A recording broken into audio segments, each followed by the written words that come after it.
ayan, ayaw po talaga nilang umalis dito sa aking tindahan. At hindi expected, ako ay cat babysitter na. Tingnan niyo yun, ang kukulit.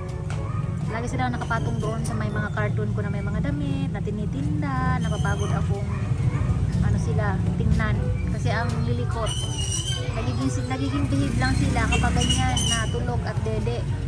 Grabe naman. Sino yung may-ari nito? Pinabayaan na. Nag-worry ako kasi nag-pep sila dito sa may tindahan ko and ako yung naglilinis. And ayun, nakaka-stress lang. Kasi ayoko mabaho yung tindahan ko tapos nandito sila. Kaya lagi ako nagmamap, naglilinis. Grabe naman. So ayan, gracious, mga pasaway na bebe.